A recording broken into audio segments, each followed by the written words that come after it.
میں آپ کو بتاؤں ہمارا پرابلم کیا ہے اپوزیشن کے ساتھ. جو اپوزیشن ہے نا یہ ڈیموکریٹس نہیں ہیں, یہ کرمنلز ہیں, یہ مجرم ہیں. کون ہے جو کہ این آر او لیتا ہے؟ مجھے بتائیں آج تک کسی ڈیموکریٹ کو تصور کر سکتا ہے کہ میں اسمبلی میں جاؤں, میرے پر اربوں روپے کے کرپشن کے کیس ہیں, میں قانون پاس کے اپنے سارے کیس معاف کروا لوں؟ یہ کبھی کسی دنیا کی ڈیموکریسی میں کوئی تصور بھی نہیں کر سکتا, کیونکہ آپ پبلک ریپرزینٹیٹیو ہوتے ہیں. پبلک ریپرزینٹیٹیو کا مطلب کہ آپ پبلک کے مفادات کی حفاظت کرنے آتے ہیں. آپ پبلک کا پیسہ چوری کر کے قانون پاس کر کے معاف نہیں کروا سکتے کسی جمہوریت میں.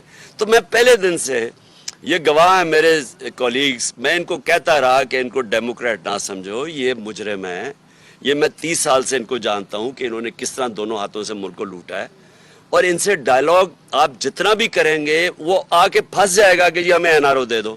اور میں جب کہتا تھا یہ سارے کہتے تھے جی کون مانگ رہے ہیں این آر او, اب آتے ساتھی پہلا ہی کام کیا کہ اپنے آپ کو این آر او دے دیا. تو ان سے ڈائلاگ کرنا بڑا مشکل ہے.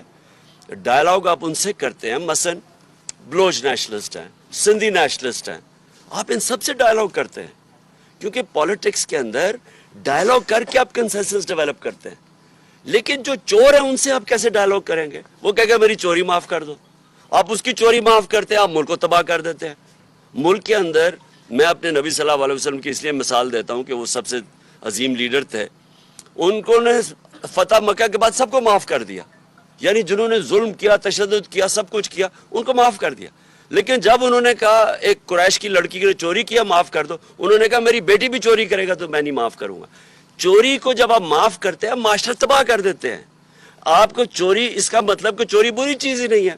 تو چوری بری چیز نہیں ہے تو آپ تیسری دنیا بن جاتے ہیں.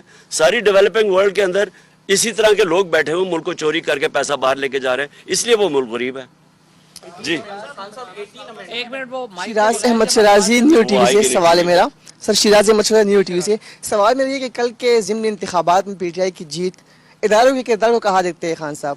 کیا بقول آپ کے نیوٹرلز کر واقع نیوٹرلز رہے, اور کیا یہ تصور تو نہیں دیا جا رہا کہ نیوٹرلز کل یا ضمن انتخابات میں نیوٹرلز رہ کر جو جنرل انتخابات تھے اس میں جس طرح آپ ان پہ الزامات لگاتے ہیں کہ وہ پری پلان دھاندلی کرتے ہیں, تو اس میں وہ پری پلان دھاندلی کریں؟ دیکھیں کئی دفعہ گیم ادھر چلی جاتی ہے کہ دھاندلی کے باوجود بھی آپ نہیں جیت سکتے. اب میں جب ہندوستان اور پاکستانی کرکٹ میچز ہوتے تھے تو وہ ہمارے اپنے امپائر ادھر ہوتے تھے, ان کے امپائر ادھر ہوتے تھے. وہ ہم ادھر نہیں جیت سکتے تھے, وہ ادھر نہیں جیت سکتے تھے, کیونکہ ٹیم مشکل میں پڑتی تھی, امپائر مدد کرنے آ جاتے تھے. میں واحد کیپٹن ہوں جو ہندوستان کے امپائروں کے باوجود جیت کے آیا تھا. یہ ہم امپائروں کے باوجود جیت رہے ہیں. لیکن یہ ہم امپائروں کے باوجود, کیونکہ یہ جو ہے نا یہ سکندر سلطان سے بددیانت دار الیکشن کمشنر میں نے پاکستان کی تاریخ میں نہیں دیکھا. اور وہ آ ہی گیا, آڈیو لیکس میں وہ آ ہی گیا ہے کہ وہ انسٹرکشنز لے رہا ہے کہ اچھا چن کے یہ 8 حلقے رکھو تاکہ کسی طرح اب دونوں مل کے تو الیکشن کمیشن مل کے ہرا رہی. اس نے ہمیں اتنا نقصان پہنچایا. یہ اس طرح ہوتا ہے کہ یہ نون لیگ کا ایک حصہ ہے, ان کے ساتھ بیٹھ کے اس نے جو پنجاب کے بھی ضمنی الیکشن تھے جو 20 ہوئے تھے بائی الیکشنز, ادھر بھی جا کے سارا وقت وہ مریم اور اس کے ساتھ بیٹھا ہوتا تھا حمزہ کے ساتھ, یہ سارا وقت پلان حلقے بنانے کے اندر یہ سارا اس نے ان کے ساتھ مل کے کام کیا ہے, اور اس کے باوجود ہم جیتتے ہیں. لیکن الیکشن کمیشن دیکھیں اس نے سب سے بڑا ظلم کیا کہ اس نے ای وی ایم مشینز نہیں آنے دی. اگر ای وی ایم مشین ہوتا یہ کراچی کا الیکشن کے اندر مسئلے ہی نہ آتے. وہ اب گھسے ہوئے ہیں پولیس والے اندر اور وہ سٹیمپس لگا رہے ہیں. ای وی ایم مشین ہوتا تو آپ کر ہی نہیں سکتے دھاندلی. اور ہم کہتے رہے گورنمنٹ میں بیٹھے کہ ای وی ایم مشینز لے کے آؤ. یہ الیکشن کمیشنر ملا ہوا تھا نون لیگ اور ان کے ساتھ اور ہینڈلرز کے ساتھ, اور یہ آنے نہیں دے رہے تھے مشین, کیونکہ یہ دھاندلی کرنا چاہتے ہیں. نواز شریف کو الیکشن صرف تب لڑ سکتا ہے کہ اس کی چوری معاف کر دی جائے. اب جب آپ نے اس کی چوری معاف کر دی, کیونکہ چوری تو سامنے ہے, 4 بڑے بڑے لندن کے فلیٹ ہیں اس کے اربوں روپے کے, بتا نہیں سکتا پیسہ کدھر سے ہے, بیٹی کے نام پہ فلیٹ لیے ہوئے ہیں. اس سے بڑا کیا, یعنی ثبوت کیا چاہیے آپ کو؟ وہ تسلیم کر رہا ہے کہ ہاں یہ ہمارے فلیٹ ہیں, اور وہ تسلیم بھی تب کیا جب پینما کے اندر انکشاف ہوا. اس سے پہلے نہیں مانتے تھے, اس سے پہلے تو کہتے تھے لندن تو چھوڑو, پاکستان میں بھی کوئی پراپرٹی نہیں ہے. تو جب پکڑے گئے اس کے بعد انہوں نے تسلیم کیا. ابھی تک نہیں بتا سکے کہ وہ پیسہ کدھر سے آیا. اب آپ اس آدمی کو چلیں, مجرم کو آپ کہتے ہیں کہ الیکشن لڑنے دو.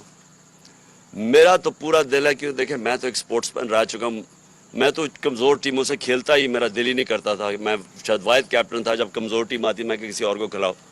تو میں تو چاہتا ہوں کہ وہ آئے اور اس کے ساتھ میرا مقابلہ ہو. لیکن ساتھ ساتھ یہ سوچ لیں کہ پھر ہم نے مجرموں کو, یعنی جرم میں کوئی بری چیز ہی نہیں ہے, کوئی بھی آ کے الیکشن لڑ لے. ویسے جو این آر او مل گیا, اب مجھے لگتا ہے وہ ویسے بری ہو جائے گا, تو چلو اچھا آئے مقابلہ کرے. لیکن وہ اتنا ڈرپوک آدمی ہے, وہ تب تک نہیں میچ کھیلتا تھا جب تک اس کا اپنا امپائر کھڑا نہ ہو. جمخانہ کلب کے اندر آج بھی کسی سے پوچھ لیں, بڑے لوگ ہیں یا ابھی جو کھیلتے تھے ہمارے ساتھ, یہ سلمان لوگی سے پوچھ لیں, جو وہ پہلے اپنا امپائر لے کے آتا تھا دونوں طرف, پھر کھڑا ہو کے بیٹنگ کرتا تھا. بلکہ وہ ایک دو صحافیوں نے بھی یہ اس کے اوپر لکھا ہوا ہے. تو وہ کبھی کھیل ہی نہیں سکتا میچ صحیح طرح نیوٹرل امپائر سے. کون چاہتا ہے کہ اپنے ملک کے اداروں کے ساتھ آپ کا مقابلہ ہو؟ یعنی وہ تو اپنا ہی نقصان کرنا ہے نا, ملک کا نقصان ہے. ملک کی سب سے بڑی پارٹی کا کسی بھی ادارے کے ساتھ اگر کلیش ہوتا ہے, عدلیہ ہو, فوج ہو, نقصان تو ملک کا ہے. اور ہم نے پوری کوشش کی ہے, حالانکہ کئی جگہ ہمیں کارنر بھی کیا گیا ہے, میں یہ کہوں گا کہ ہمیں دیوار کے ساتھ بھی لگایا گیا ہے, لیکن اس کے باوجود میں نے پوری کوشش کی ہے کہ ہم کوئی ایسی چیز نہ کریں کہ ہمارے اداروں کو نقصان پہنچے.